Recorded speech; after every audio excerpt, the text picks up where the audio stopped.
Salut les amis marins, alors là je suis à bord de l'IMOCA TSE for My Planet, le bateau d'Alexia Barrier. Je viens donner un coup de main à Lambert, le préparateur, pour le monter en haut du mât, là-haut, et d'aller changer le Windex, la girouette du bateau.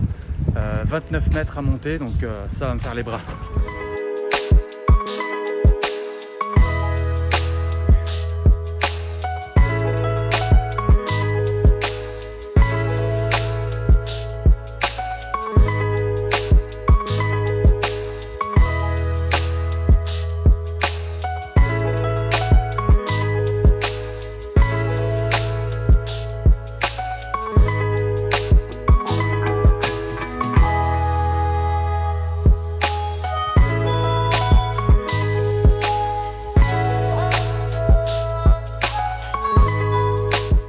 Salut les amis marins, ici Florian de Nautisme Pratique. Voilà, je suis en compagnie de Lambert. Salut. Il va nous faire la visite de l'IMOCA TSE for My Planet d'Alexia Barrier. Je te laisse la parole, on va faire un petit tour et puis tu nous expliques comme ça, en avançant ce que tu vois. Tout d'abord, voilà, c'est un IMOCA, donc les IMOCA ils font tous à peu près pareil, c'est-à-dire qu'ils font 18 mètres 24 de long. Ouais. Ils ont un mât qui doit faire maximum 29 mètres. D'accord. Voilà, nous on est au max 29. Tu viens d'y monter, là je te donne un coup de main. Ouais. T'as pris un peu l'air. La largeur, après ça dépend des bateaux, mais nous on est à 5 mètres 40. Et après la quille, ça c'est tout pareil, tous les IMOCA ils sont à 4 mètres 50. Un petit bandeau de 4 mètres 50. Et ça fait une quille assez longue. Quand les ports, c'est égal. Une quille pendulaire.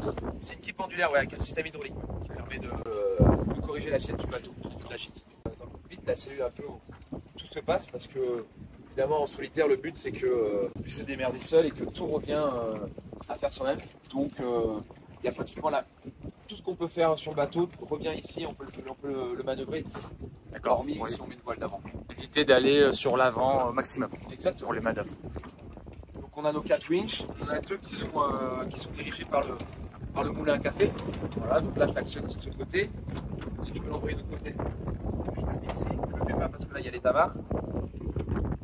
Voilà, ensuite on a 2 autres winches manuels et 2 autres petits qui sont destinés eux que pour les bastacs. Donc les bastacs évidemment, je peux l'expliquer tout à l'heure. Donc ils sont dédiés aux bastacs ceux-là, d'accord. Ouais, ceux-là c'est vraiment uniquement pour les bastacs. C'est pour ça que hier je faisais la révision parce que c'est quand même assez important. On tient le mât quoi. Quoi d'autre, on a notre répétiteur ici, un ici, qui nous montre tout ce qui est indication pour le vent et l'angle sur la direction. Ok. La pilote automatique de chaque côté, juste en dessous des barres. On peut faire le tour, on peut avancer. Carrément. L'énergie du bateau est quand même générée par les 4 panneaux solaires, 2 de chaque côté. Et ainsi que les hydrogénérateurs qu'on verra derrière. Il y a des hydrogénérateurs aussi. Ouais, okay, super. Ouais, carrément. Et c'est même principalement avec ça qu'elle fonctionne, qu'elle fait l'énergie. C'est quand le bateau va vite, à partir du INE, elle peut le mettre. Et du coup, ça génère pas mal d'électricité pour les batteries. C'est pas mal. Okay. Le pied de mât, avec notre prise d'homme, notre prise de travail, qui revient ici. Permet de monter en mât, permet à Alexia de monter si elle a besoin d'aller voir des trucs. Notre prise de Genneker. Voilà, après l'avant il est assez épuré. Les dérives sont du coup relevables. On relève toujours celle qui est au vent. D'accord. Super. Qu'est-ce qu'on a? Notre trappe avant, hop, qui accède directement à la soute à voile. Où là, normalement on remplit de voile. Hein. C'est assez épuré, hein, pas grand chose. Ouais. On a accès directement là plutôt que d'avoir à prendre les voiles de l'arrière. On a accès directement ici. Complètement. Et puis alors on va à la plage avant avec notre J3, notre J2. On n'a pas de J1, on a juste un Genneker qui vient se griller. Genneker ou SPI, hein, bien sûr, qui vient se mettre sur notre enrouleur en bout dehors. Okay. Qu'est-ce qu'on a d'autre? Notre petite latte de spare au cas où ça casse dans la GB. Ah d'accord, ça c'est voilà, en cas de casse. Elles sont mesurées pour savoir laquelle on met, la 1, la 2, la 3, la 4. Et, ça lui permet de faire bonne Pièce de rechange. Ouais, carrément. Qu'est-ce que je peux monter d'autre sur Voilà, la grande voile, elle fait 180 kg. 180 kg. Ouais. Wow. Ah ouais, le bateau fait, à sec fait 9 tonnes et quand il est chargé pour le Vendée, il en fait 10. 10 tonnes. Ouais, un peu moins. Seulement. 9 tonnes, ouais, seulement. Bah après, on est loin des bateaux Plus récent. plus récents qui sont aux alentours des 7 tonnes, 6-7 tonnes. Ouais, Chargé 8 tonnes. Ouais, ça fait une énorme différence, surtout sur un tour du monde. Après, le poids, c'est pas forcément non plus un ennemi puisque le bateau c'est. Oui. On peut s'en servir. On peut s'en servir, on a protégé l'assiette aussi du bateau. Ouais, d'accord. Là, on est dans la petite cellule on va dire, de veille. Comme ce bateau-là, c'est quand même, comme tu peux le voir par rapport aux autres, on n'a pas de casquette. Ouais. Donc Alexia, quand elle manœuvre ici dans le cockpit, elle est vite mouillée. On est dans les embruns tout de suite parce qu'on n'a pas de casquette ici là. Et puis c'est des bateaux qui mouillent vachement, hein, qui plantent vachement, donc les vagues arrivent assez vite, très vite. Ouais, d'accord. Même avec un peu de cheat, ça vient tout de suite. Donc là, en fait, cet endroit-là, c'est l'endroit où on passe le plus de temps en navigation, en train de surveiller les écrans, regarder Tu veux dire ici, la veille? les réglages, oui, à la Ouais, veille, ouais.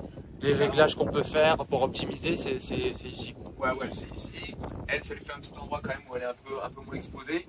Elle a son répétiteur ici, son pilote automatique ici. En général, elle a une télécommande aussi pour le pilote automatique, comme ça elle peut vraiment le gérer à la main. Ouais. Et puis en cas de pépin ou quoi, elle peut tout de suite sauter sur les différents winches et sur les différentes manœuvres à faire. Donc ça, c'est un peu son petit point. Ici, ça c'est important aussi, c'est le contrôle de la quille pendulaire qu'on disait tout à l'heure. Ouais. Donc, tu vois par exemple, voilà, si j'appuie à gauche, c'est-à-dire qu'il y a les écrans qui sont ici. Bon là, je les sont pas allumés, mais du coup, si j'appuie ici, ça veut dire que je mets de la quille à bâbord. Et là, je relâche. Et tu as vu, on sent le bateau tout de suite qui bouge. Ouais, Quoi. qui bouge, ouais. Et là, hop, quand je relâche la pression hydraulique, et du coup, là, qui se remet directement à zéro. D'accord. Voilà. Après, l'intérieur. C'est un peu bordel. L'intérieur, bon, c'est l'endroit un peu. C'est un peu sa petite maison, quoi. C'est là où elle se repose, elle se change, et c'est là surtout, elle est au sec, quoi. On a 2 bannettes de chaque côté. On a une de chaque côté, d'accord. Ouais, hein. selon la gîte. Selon la gîte. Selon Ok. là où c'est le plus confort, et d'être au vent ou sous le vent. Et des fois, quand bien même, les bannettes, c'est pas terrible parce que des fois, on saute tellement qu'on va les se taper, on va se taper en haut. Donc souvent, Alex, elle a ça aussi. Ah oui. Un bon gros fanboy à billes. Ouais. Et puis elle se le cale un peu où elle veut, souvent, au vent, et elle se prend un peu dedans. Ça, c'est vrai que C'est un c'est petit peu plus confortable quand il y a du... bizarrement, ouais, c'est assez confortable. Quand t'es même avec tes barangues et tout, c'est quand même pas mal. Le moteur, il est en dessous. Voilà. Bon, le moteur, il faut savoir qu'on s'en sert très peu parce qu'il génère pas beaucoup de force. Je veux dire, quand nous on est au moteur, on doit être à 3,5, 4 nœuds. Quoi. Ah ouais, d'accord. C'est un petit moteur voilà, qui sert à faire des manœuvres de port. Voilà, entrée, sortie de port. Ouais. Et après, pendant le Vendée, il est bagué, il est scellé. Voilà. Donc, Ouais. on envoie en général 5 minutes avant la course. Le comité nous a remis une bague qu'on met, on prend une photo, on leur envoie. Et à l'arrivée, c'est le premier truc qu'ils font. Les juges, ils arrivent à bord.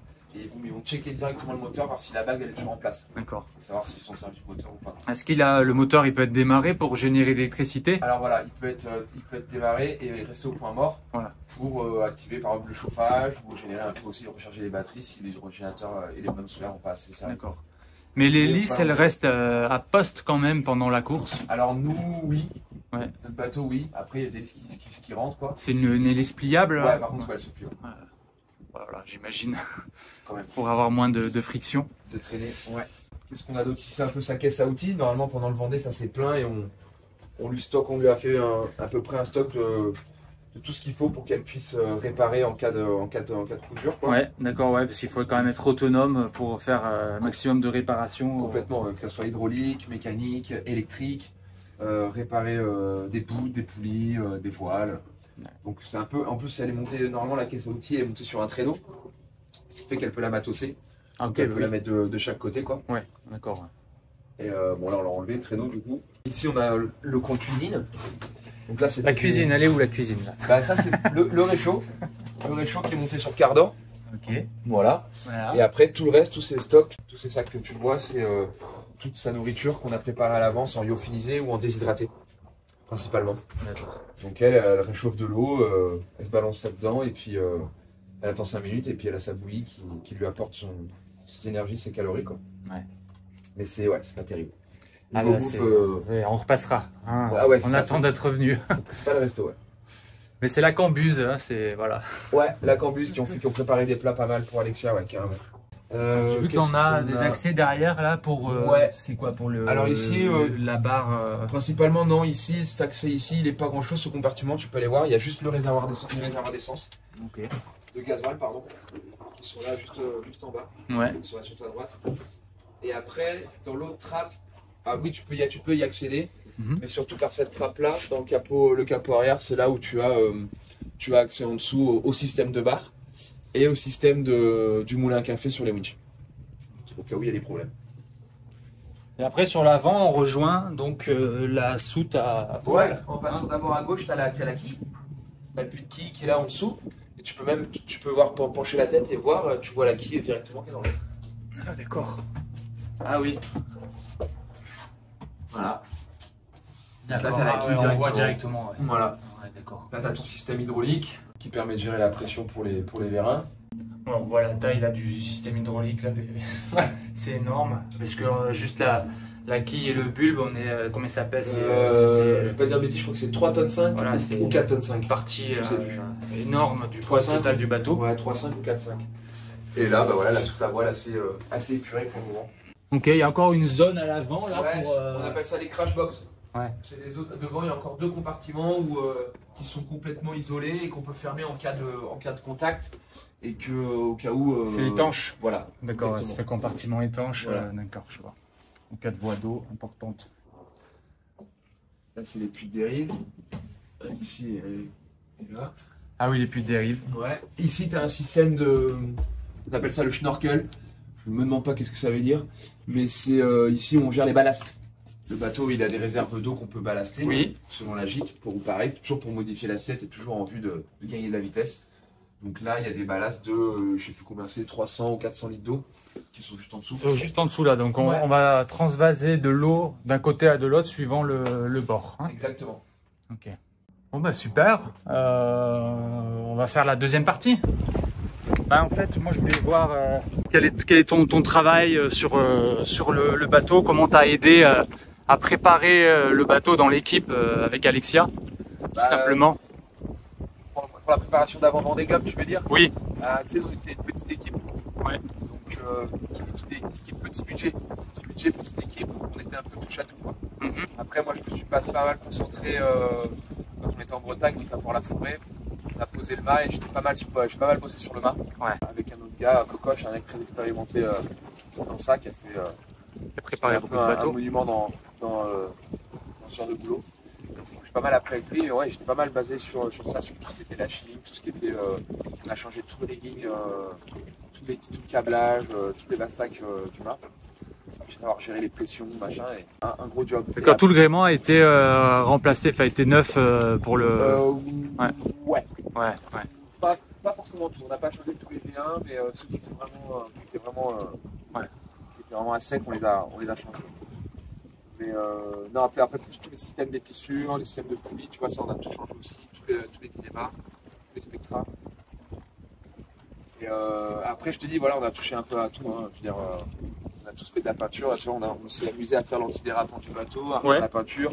Comme tu peux le voir, on n'est pas des professionnels. On a fait ça de nuit à 4, jusqu'à 2 h du matin. C'était pas mal, hein? Ouais, mais tu vois, regarde, on voit bien les coups de pinceau. Tu vois, en fait, on s'est gouré, on n'a pas fait ça au pinceau, au pétard. On a fait ça au rouleau. Après, si tu veux, l'objectif c'est que ça soit anti-dérapant. Hein. Ah, et tu vois, comme tu peux le voir, ça va. Ça va. Là, il a un tour du monde, mais Ouais. il était bien grippant. Ça va. Ouais. Après, bon, on se fallait pas, mais c'est vrai que je vois dans les endroits où on a un peu merdé. Quoi. Ouais, et puis donc après de retour du tour du monde, pas trop de casse, pas trop de travail pour toi au niveau réparation. Bah, c'est sûr qu'il y en a toujours, mais globalement, je dirais qu'Alexia, le bateau, on l'avait assez bien préparé, on l'avait vraiment préparé de manière, comme on dit dans le milieu, on l'avait mis ceinture et bretelles. Ouais. Donc on l'avait vraiment armé. Safe. Ouais, vraiment très safe. Et Alexia, elle a navigué, elle navigue super bien et c'est pas une bourrin, donc elle n'a pas tiré dans le bateau comme une grosse mule et du coup elle en a pris soin et ça s'est plutôt bien passé. Elle navigue de manière assez intelligente. Pardon. Ouais. Donc elle a, à part hormis comme je te disais, elle a pété une bastac ça a failli coûter le mât dans le Grand Sud. Une bastaque qui a lâché. Et le mât, apparemment, à partir du J, la tête du J3, donc c'est-à-dire au niveau de la première barre de flèche, et avant toute la tête de mât, faire comme presque à 90 degrés à l'avant. Ah oui. Elle a vraiment perdu le mât en avant et il est revenu en 20 secondes. Il est revenu droit. Et là, elle s'est dit, ça y est, c'est foutu. Ah ouais. Du coup, elle est montée, on a envoyé une caméra. Elle a pu réparer. Et la bastaque, on a pu la réparer. Ouais. C'était pas grand chose, hein. C'est une poulie ou je sais plus exactement quoi qui a cassé. Ouais. Donc ça a pu être fait. Ok, super. Elle a cassé un hydrogénérateur aussi en mer. Elle a pris un truc. Donc, ça, c'est une belle répa aussi. Elle a fait pas mal de carbone. Okay. Voilà. Et nous, comme je te disais, le bateau il est rentré en assez bon état. Ouais, en bon état. Après, moi, je m'occupe. Voilà, il y a toujours de la maintenance, il y a toujours des trucs à faire. Sur un bateau, on a toujours à faire, mais toujours. Encore plus un bateau de course, quoi. Hein. Toujours. Ça, on le sait très bien. On a tous des bateaux, pas des bateaux comme ça. On a tous des bateaux, on sait ce que c'est. Que si on veut, on y passe toutes nos journées. Il n'y a pas de problème, quoi. Hein. Il est à vendre, d'ailleurs, le bateau. Si il est à vendre, si ça vous intéresse. N'hésitez pas à me contacter. Là, justement, j'allais te demander quelle est la suite après là pour ce bateau-là. Et justement, il est proposé à la vente maintenant. En fait, à la suite pour ce bateau, c'est un peu précaire parce que disons qu'il peut encore faire des courses en IMOCA, mais dans 4 ans, il passera plus la jauge du Vendée Globe. Donc c'est un bateau qui pourra plus faire le Vendée Globe. C'est son dernier. Déjà, on a eu une dérogation pour la faire. On a dû changer la quille et le voile de quille entièrement.